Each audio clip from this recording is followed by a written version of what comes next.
ڕاگەیاندنی کۆمیتەی ناوەندی حیزبی کۆمۆنیستی ئێران سەبارەت بە ئیدانەکردنی سەزای لە سێدارەدان و شەپۆلی سەرکوتی ڕژیمی ئیسلامی.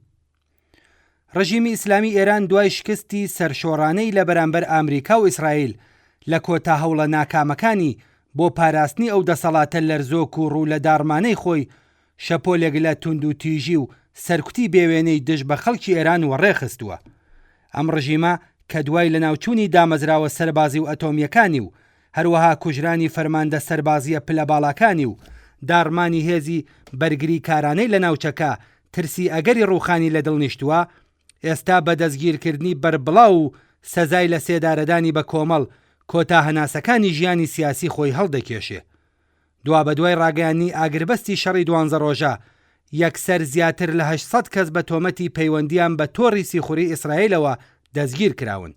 تەنها لە نێوان 20 تا 26 مانگی جۆزەردان 6 بەندکراو لە زیندانەکانی گوناباد، شیراز، سمنان، یاسووچ، عێراق و کرماشان لە سێدارە دران.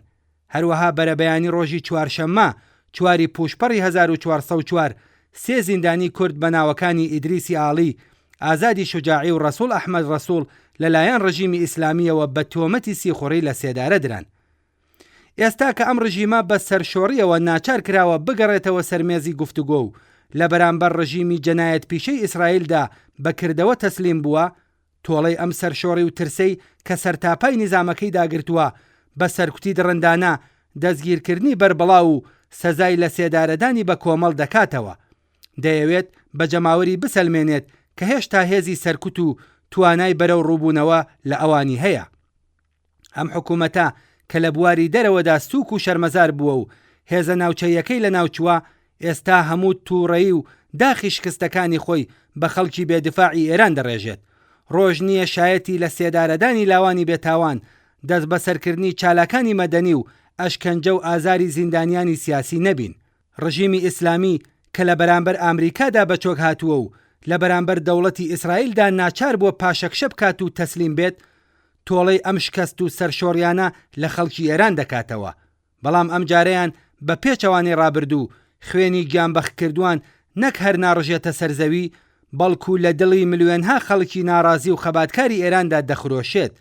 خەڵک باش دەزانن کە ئەم ڕژیمە لە کۆتا ڕۆژەکانی خۆیدایە، هەر بۆیە لە بەرامبەر سەدگورگەریەکانیدا بەچۆکدا نایەن.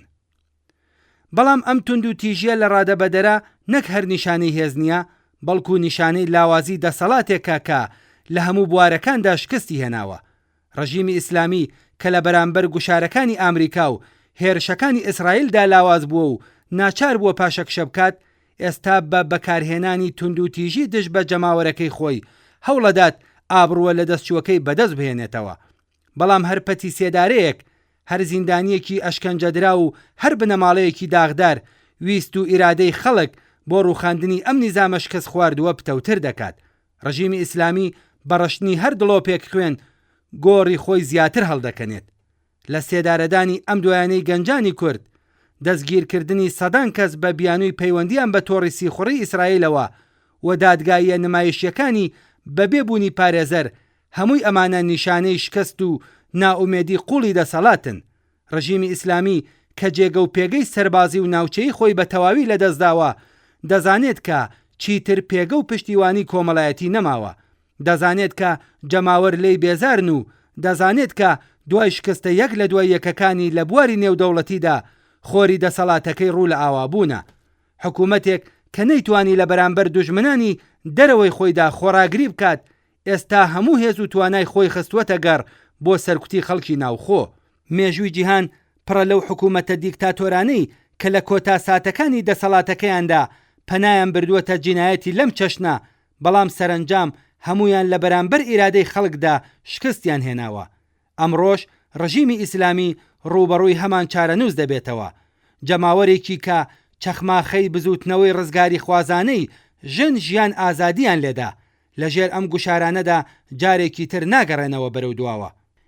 ئێمە ئەم شەپۆلی سەرکوتە بە توندی ئیدانە دەکەین و داوا لەسەر جەم ناوەندە نێودەوڵەتیەکان، ڕێکخراوەکانی مافی مرۆڤ و کۆمەڵگەی جیهانی دەکەین کە بە هەڵگرتنی هەنگاوی جددی لە بەرامبەر ئەم جینایەتەدا بوەستنەوە. کاتی بێدەنگی بەسەر چووە. ئازادی زیندانیانی سیاسی ڕاگررتنی سەزای لە سێدارەدان و ڕووخاندنی ئەم نیزامە جەنایەتکارە تەنها ڕێگای ڕزگاربوونی ئێرانە لەم کارەساتە مرۆییە. خەڵکی ئێران شایەنی ژیانێکی تەژی لە ئازادی، دادپەروەری و کەرامەتی مرۆڤایەتین، نەک ژێرسێبەری پەتی سێدارە و ئەشکەنجە. ئێمە لەسەر ئەو باوەڕین کە بۆ ڕووخاندن و لە گۆڕنانی دەسەڵاتی ستەمکار و سەرەڕۆ، کۆتایی هێنان بە هەژاری، گەندەڵی و نەهامەتی و هەروەها ڕێگریکردن لە شەڕە وێرانکەرەکان هیچ ڕێگایەکی ترمان لەبەردەمدا نییە جگە لە پەرەپێدان بە بزوتنەوە پێشڕە و چەپ و پێشکەوتن خوازەکان و هەروەها درێژەدان بە ئاخێزی شۆڕژگێڕانەی ژیان ئازادی. ئەمە تەنها ڕێگەی ڕزگاربوونی ئێرانە لە دەستی ئەم دەسەڵاتە دژە خەڵکە و هەنگاونان بەرەو داهاتوویەکی ڕوون و ئینسانی.